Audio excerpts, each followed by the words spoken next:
다시 만난 건 기적이었고 당신을 지키는 건 내 마지막 소명이었다.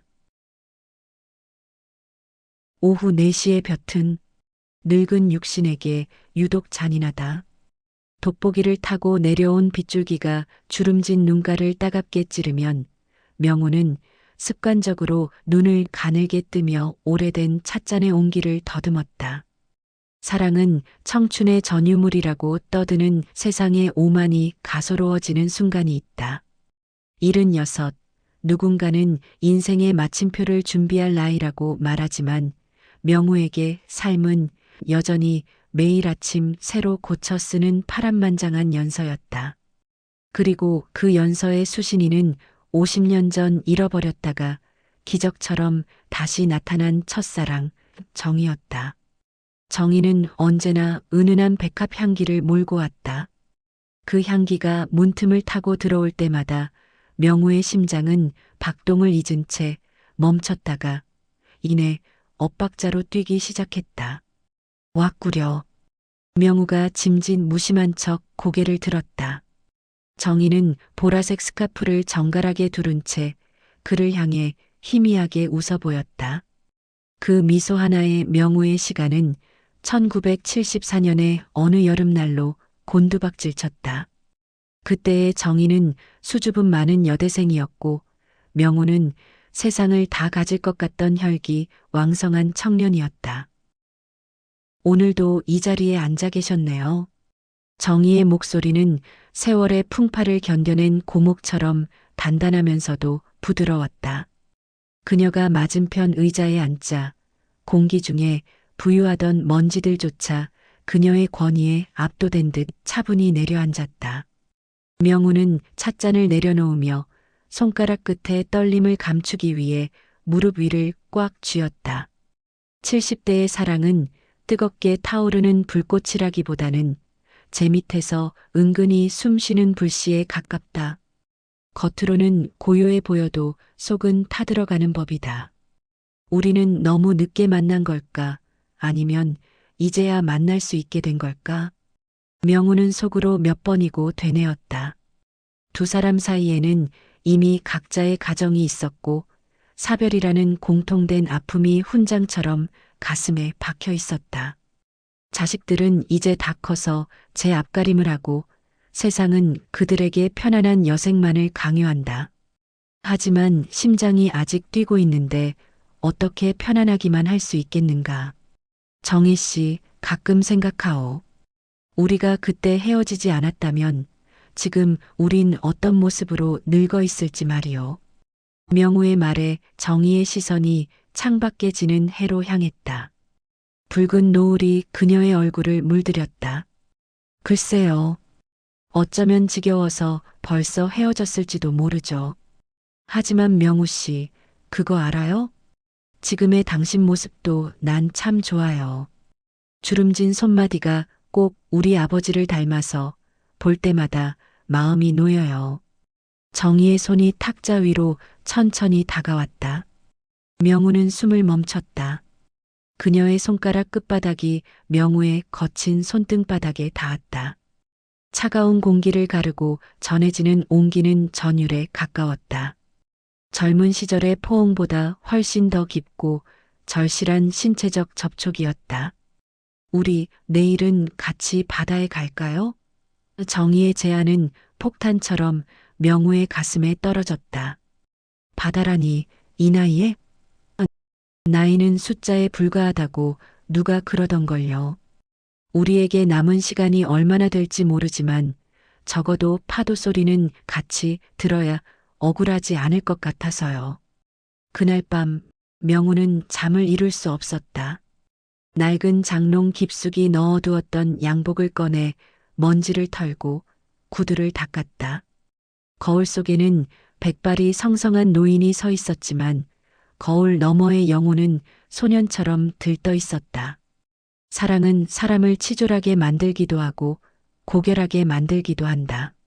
명호는 정희 앞에서만큼은 가장 아름다운 문장으로 기억되고 싶었다. 다음 날 아침 약속 장소인 기차역에는 정희가 먼저 나와 있었다. 그녀는 평소보다 조금 더 화사한 분홍색 외투를 입고 있었다. 기차가 들어오는 소리에 땅이 미세하게 진동했다. 명우는 정희의 가방을 건네받으며 그녀의 팔을 조심스럽게 부축했다. 기차 안에서 두 사람은 많은 말을 하지 않았다. 창밖으로 흘러가는 풍경이 그들이 살아온 세월의 필름처럼 빠르게 지나갔다. 바다에 도착했을 때 바람은 비릿한 짠내를 품고 거칠게 불어왔다. 모래사장을 걷는 것은 노인들에게 쉬운 일이 아니었다. 명우는 정희의 손을 꽉 쥐었다. 행여나 그녀가 넘어질까 혹은 이 모든 것이 꿈이라 바람에 날아가 버릴까 두려웠다. 명우 씨 보세요.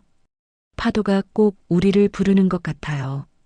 정희가 아이처럼 좋아하며 파도 끝자락으로 다가갔다. 명우는 그녀의 뒷모습을 보며 눈시울이 뜨거워졌다. 이 여자를 지키기 위해 평생을 기다려온 것만 같았다. 노을이 수평선에 걸릴 무렵 두 사람은 방파제 끝 벤치에 앉았다. 멀리서 등대가 하나둘 불을 밝히기 시작했다. 명우는 주머니 속에서 작은 상자를 만지작거렸다. 오랫동안 간직해온 하지만 차마 내밀지 못했던 약속의 증표였다. 정희 씨, 나 할 말이 있어. 명우의 목소리가 파도 소리에 섞여 떨렸다. 정희가 고개를 돌려 그를 바라보았다. 그녀의 눈동자 속에는 수만 개의 별이 담겨 있는 듯했다. 나와 남은 시간을 함께 해주겠소? 친구가 아니라 내 생의 마지막 연인으로 말이요. 명우가 상자를 열었다. 그 안에는 소박하지만 영롱하게 빛나는 진주 반지가 들어 있었다. 정희의 눈에서 굵은 눈물 한 방울이 툭 떨어졌다. 그녀는 대답 대신 명우의 어깨에 머리를 기대었다. 시간은 멈춘 듯했고 바다는 오직 두 사람만을 위해 침묵했다. 행복이 극에 달한 순간 불길한 예감은 예고 없이 찾아온다. 정희의 몸이 미세하게 떨리는 것을 느낀 명우가 그녀를 살피려 고개를 숙인 순간이었다. 정희가 갑자기 가슴을 움켜쥐며 신음소리를 내뱉었다. 그녀의 얼굴에서 핏기가 순식간에 가시고 눈동자가 초점을 잃어갔다. 정희 씨, 왜 그래요? 정신 좀 차려봐요. 명우의 비명이 고요한 밤바다를 찢었다. 하지만 정희는 대답 없이 명우의 코트 자락을 꽉 쥔 손을 서서히 풀기 시작했다. 그녀의 손에서 힘이 빠져나가는 것을 느끼며 명우는 공포에 질린 채 주변을 둘러보았다. 하지만 주위에는 어둠과 차가운 파도 소리뿐이었다. 명우의 품 안에서 정희의 고개가 힘없이 꺾였다. 명우의 절규는 파도 소리에 힘없이 묻혔다. 떨리는 손으로 정희의 가슴팍을 더듬던 명우는 손끝에 닿는 미세한 박동에 매달리며 휴대전화를 꺼내 들었다. 시력이 흐릿해져 번호판조차 제대로 보이지 않았지만 오직 살려야 한다는 일념 하나로 119를 눌렀다. 사람이 쓰러졌어요. 여기 정동진 방파제 끝자락인데. 제발 빨리. 목소리는 갈라지고 손등에는 굵은 정맥이 튀어나왔다. 구급차가 도착하기까지의 10분은 명우의 70평생 중 가장 긴 형벌이었다. 그는 차가운 시멘트 바닥에 무릎을 꿇고 정희의 식어가는 손을 자신의 뺨에 비볐다. 정희 씨, 눈 좀 떠봐요. 우리 이제 겨우 만났잖아. 바다만 보고 가기로 한 게 아니잖소. 명우의 눈물이 정희의 창백한 볼 위로 점점이 떨어졌다. 죽음이라는 그림자가 이토록 가까이 와 있다는 사실을 그는 사랑의 정점에서야 비로소 처절하게 깨달았다. 병원 응급실의 푸르스름한 조명 아래 명우는 망연자실하게 의자에 걸터 앉아 있었다. 수술실 입구의 붉은 수술 중 표시등이 마치 정희의 심장이 토해내는 마지막 피처럼 보였다. 시간이 얼마나 흘렀을까. 복도 끝에서 구둣발 소리가 요란하게 울리더니 정희의 아들과 며느리가 숨을 헐떡이며 나타났다. 어르신, 저희 어머니 어떻게 된 건가요? 대체 이 밤중에 바다엔 왜 가신 거예요? 아들의 목소리에는 걱정보다 원망이 섞여 있었다. 명우는 고개를 숙인 채 아무 대답도 할 수 없었다. 자식들의 눈에 자신은 그저 노망난 노인네의 철없는 유희에 어머니를 끌어들인 방해꾼일 뿐이었다. 죄송합니다. 내가 가자고 했소. 다 내 잘못이오. 명우의 어깨가 힘없이 처졌다. 수술실 문이 열리고 의사가 나왔다. 가족들이 달려갔고 명우는 한 발치 뒤에서 숨을 죽였다. 급성 심근경색입니다. 다행히 고비는 넘기셨지만 연세가 있으셔서 의식이 돌아오기까지 시간이 좀 걸릴 겁니다. 그리고 의사의 시선이 명우의 낡은 양복 끝단에 머물렀다. 환자분 가방에서 이런 약이 나오더군요. 오래전부터 투병 중이셨던 모양입니다. 의사가 건넨 것은 말기 암 환자들이 복용하는 강력한 진통제였다. 명우의 눈앞이 캄캄해졌다. 정희는 알고 있었던 것이다. 자신에게 남은 시간이 얼마 없다는 것을, 그래서 그토록 서둘러 바다에 가자고 했음을. 명우는 정희가 건넸던 우리에게 남은 시간이 얼마나 될지 모르지만 이라는 말이 단순한 수사가 아니었음을 뒤늦게 깨닫고 가슴을 쳤다. 그녀는 꺼져가는 생명의 마지막 불꽃을 자신과의 하루에 남김없이 태워버린 것이었다. 며칠 뒤 중환자실 면회 시간이 되어서야 명우는 간신히 정희를 마주할 수 있었다. 각종 기계 장치에 둘러싸인 정희는 한없이 작고 가냘퍼 보였다. 명우는 간호사의 눈치를 보며 그녀의 손을 살며시 잡았다. 정희 씨, 바보같이 왜 그랬소? 아프면 아프다고 말을 하지. 왜 혼자 그 무거운 걸 지고 나한테 웃어줬소? 그때였다. 정희의 손가락이 미세하게 움직였다. 감겨있던 눈꺼풀이 파르르 떨리더니 천천히 위로 올라갔다. 초점이 흐릿하던 그녀의 눈동자가 명우를 찾았다. 입술이 달싹였지만 목소리는 나오지 않았다. 명우는 귀를 그녀의 입술 가까이에 들이댔다. 명우 씨, 반지. 가까스로 내뱉은 단 한마디에 명우는 오열을 터뜨렸다. 그 아비규환 속에서도 그녀는 명우가 건넸던 진주 반지를 기억하고 있었다. 명우는 주머니 속에서 그 반지를 꺼내 정희의 여윈 약지에 끼워 주었다. 마디가 굵어진 손가락에 반지는 조금 뻑뻑하게 들어갔지만 그 무엇보다 찬란하게 빛났다. 여기 있소. 여기 임자 주인이 와 있소. 그러니 제발 일어나야 하오.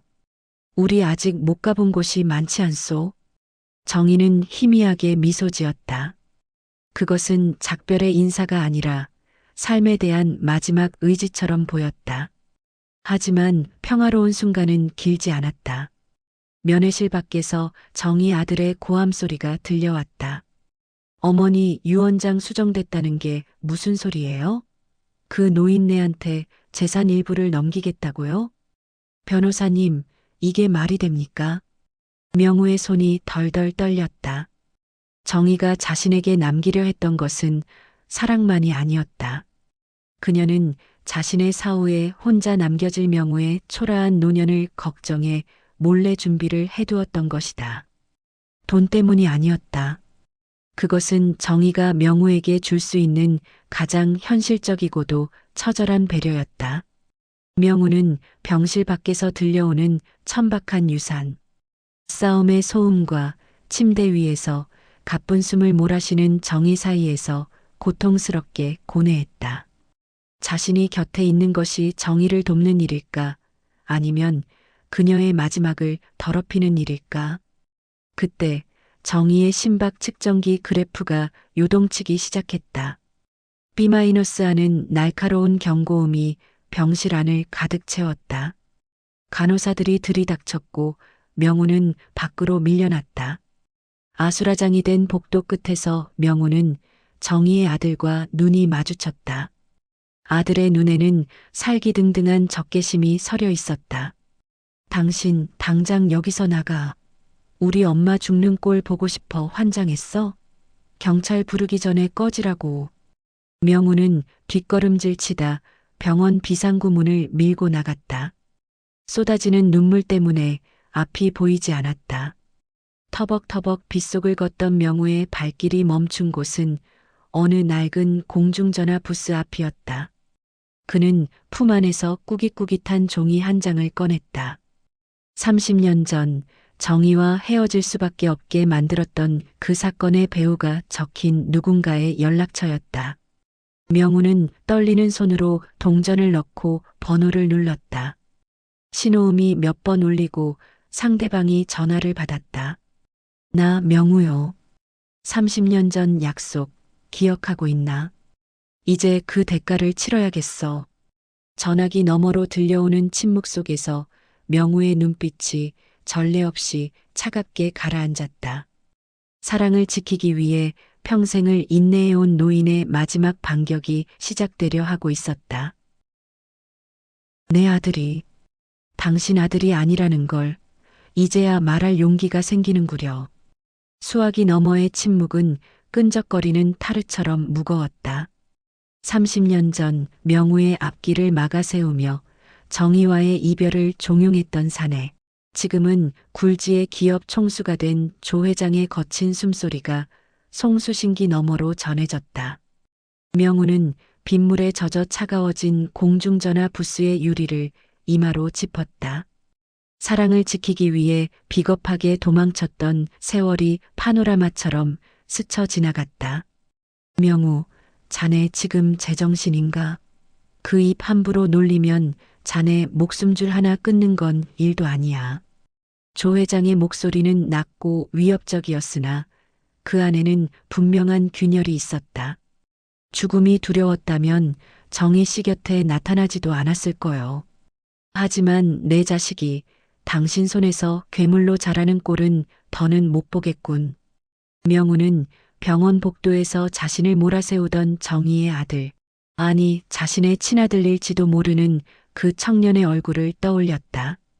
오만함 속에 감춰진 불안한 눈빛, 그것은 30년 전 정희를 빼앗기고 절망에 빠졌던 자신의 젊은 날과 꼭 닮아 있었다. 조 회장은 정희를 차지하기 위해 명우에게 살인 누명을 씌우려 했고, 명우는 정희와 뱃속의 아이를 지키기 위해 스스로 어둠 속으로 숨어드는 길을 택했었다. 전화를 끊고 빗속으로 걸어 나온 명우의 발걸음은 병원이 아닌 시내 변두리의 낡은 변호사 사무실로 향했다.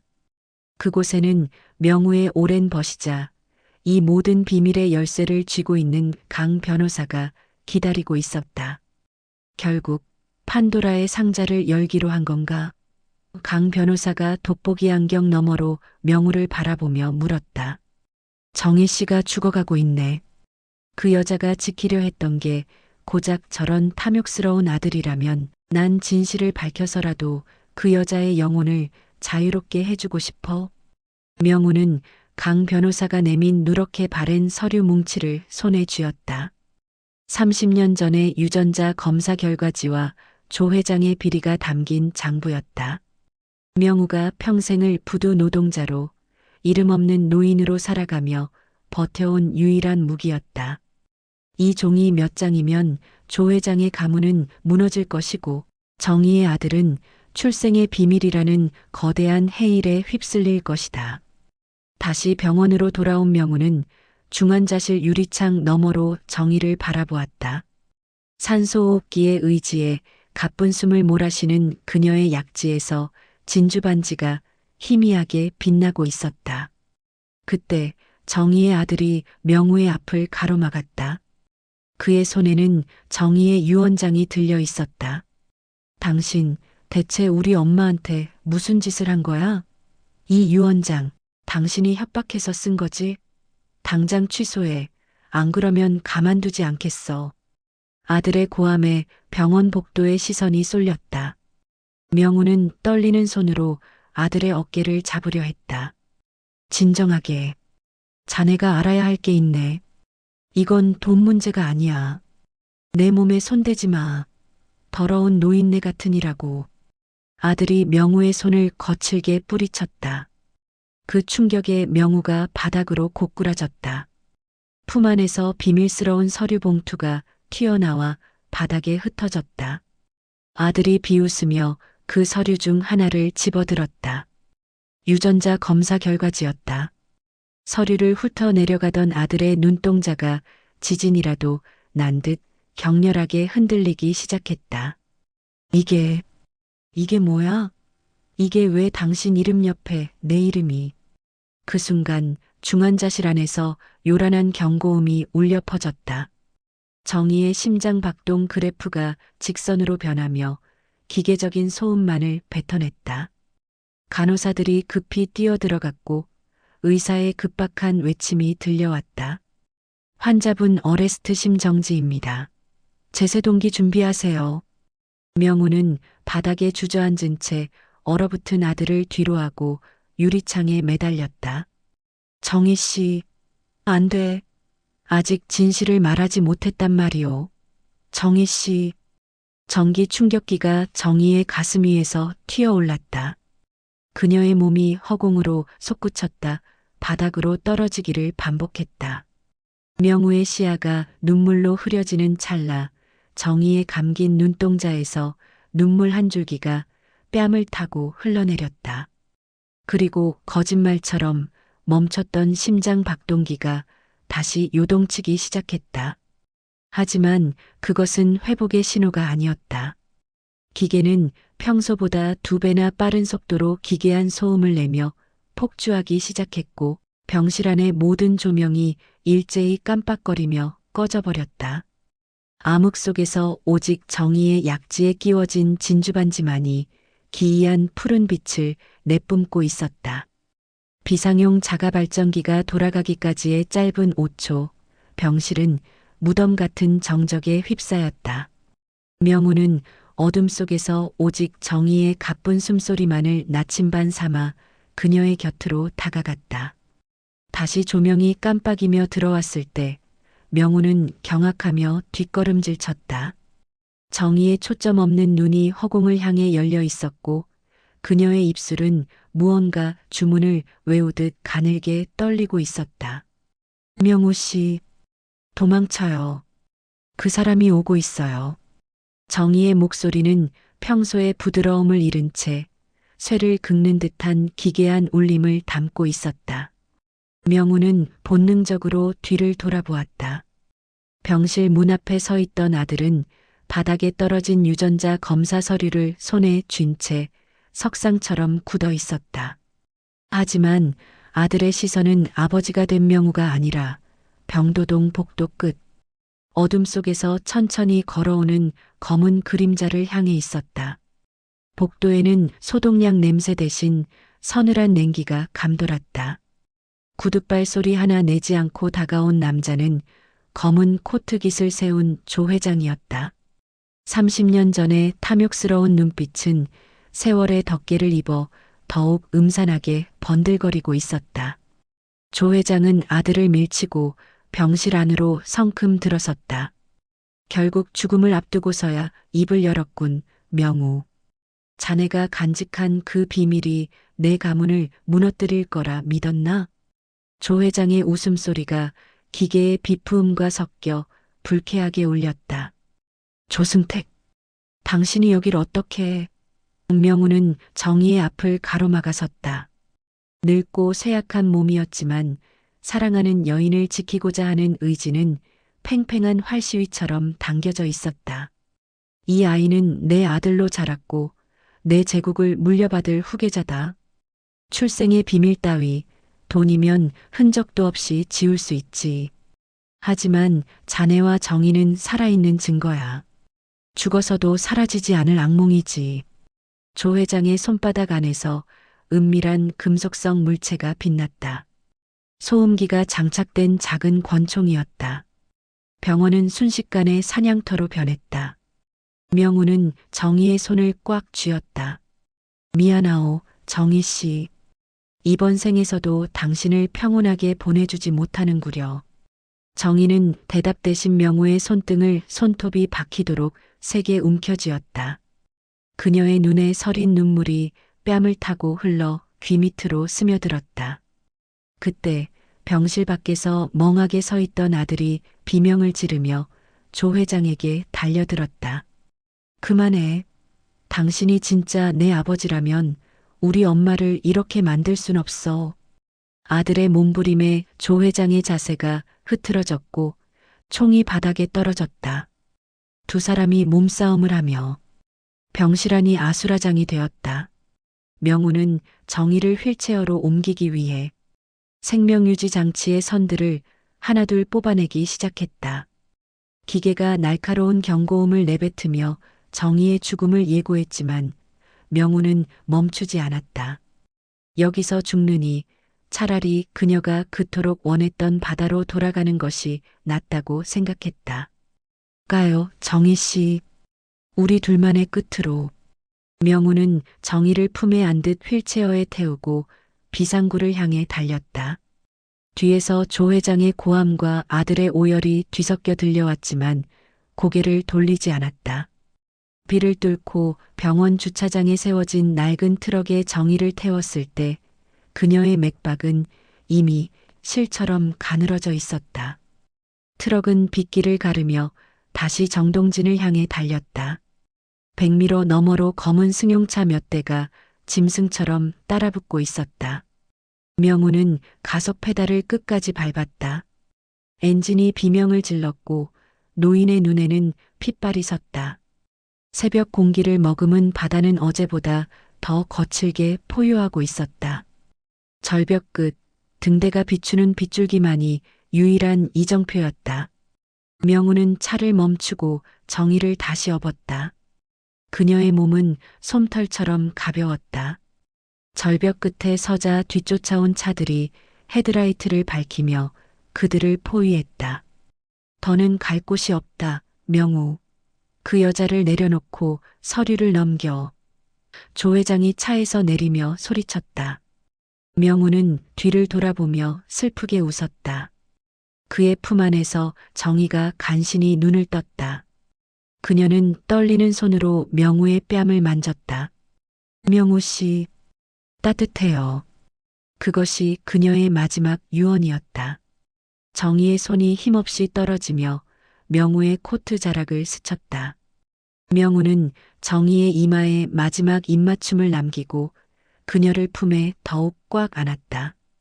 그리고 조 회장을 향해 주머니에 있던 유전자 검사 서류를 허공으로 던져버렸다. 수만 조각으로 찢긴 종이들이 갈매기처럼 바다 위를 부유했다. 조승택, 당신은 평생 의심하며 살게 될 거요.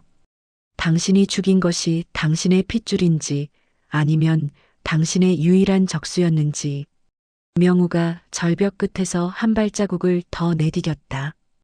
뒤늦게 달려온 아들이 아버지 라고 절규하며 손을 뻗었지만 명우의 모습은 이미 차가운 새벽 공기 속으로 사라진 뒤였다.